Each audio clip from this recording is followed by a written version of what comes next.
Hi everyone, welcome back to another video / unboxing. On today's subject, I bring you the PlayStation Portal.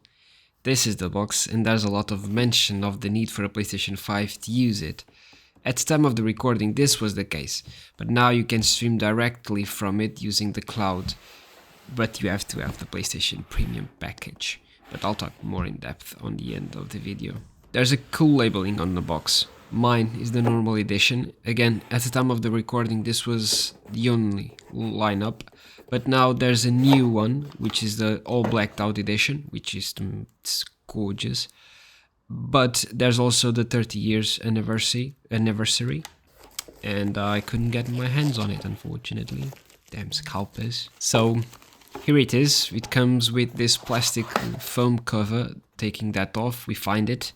The screen is protected with this cover which tells you what every button basically does. On the right you have the volume controls, and on the left you have the on and off switch and a dedicated button to connect with the headphone devices of Sony. Because the greedy pirates now won't let you use the normal Bluetooth devices you already have. Basically building an ecosystem of software. They already have it, but now it's a bit greedy in my opinion, because you have to have special devices or you have to use an adapter to use them. It's just, they tell you it's because they need to save space. You know, it's a bunch of bollocks, because if they wanted they could have. Behind the PlayStation there's a jack port, thank the heavens, and the USB-C to charge it. Here's me taking the peel off the screen, and yes, I have a lovely chandelier, don't judge. Speaking of screen, it comes with the LCD 1080p full HD screen, and it's not that good. You know, it's reasonable, but you have to understand what I mean. It's bright, don't get me wrong, but don't get your hopes up, because you know it's capable. It's the best way to describe it. Like you could tell, I've sped up this part because of the time it took for the first power on. It took ages. After that you basically choose the language, set up the Wi-Fi connection and update the software if needed. And it took several fucking minutes. It's sweet time. Following that you connect to your PlayStation account, select your PlayStation, and you're basically done. The circle popping, it's trying to connect to your PlayStation. On the gameplay department I bring you Fortnite, because it's got its hooks on me, Space Marines and Hogwarts. I used to play with my iPad Air from 2024, and it was terrible. It was always not that good. But with this one, you still have latency, that's a fact, but it's barely noticeable. On normal games, of course. But when you come to an online game, you feel that it's very hard to be the first on basically everything you do. You feel slower than you usually are. You can still play COD with this or Fortnite, but you know, don't expect to taking kills first, because you probably will be getting your ass clapped.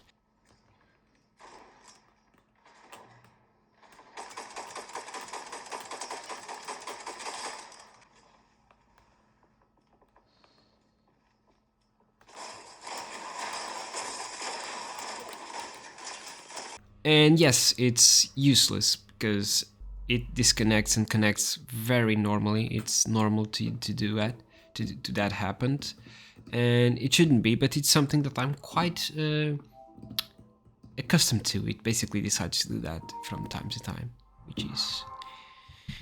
Moving on. On the Space Marines, you gotta forgive my randoms that I joined in. They're basically talking Polish for I couldn't understand. So if they're talking nonsense, it is what it is. I can't understand shit of it.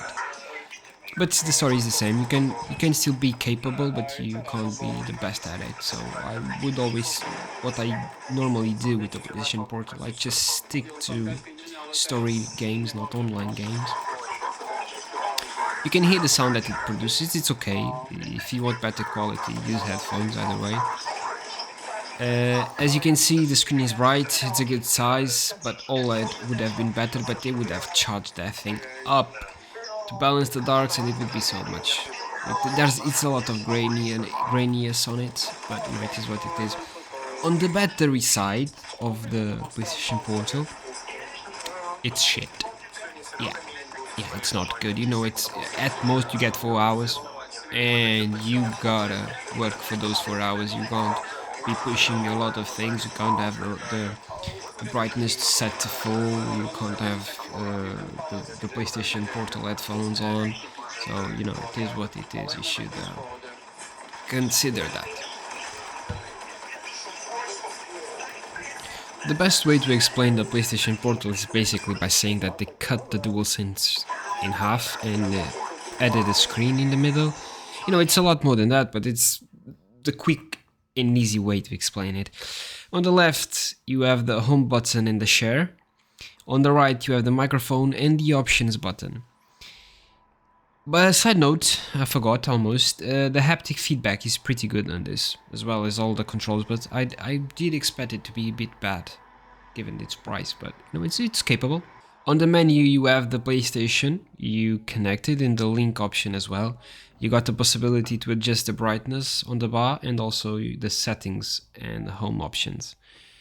On the settings you can add networks, you can check network, system. On the system bar you can see the system software, language, dates, battery, data you provide, the dedicated cloud streaming option to learn more, to turn it off and on, and to subscribe.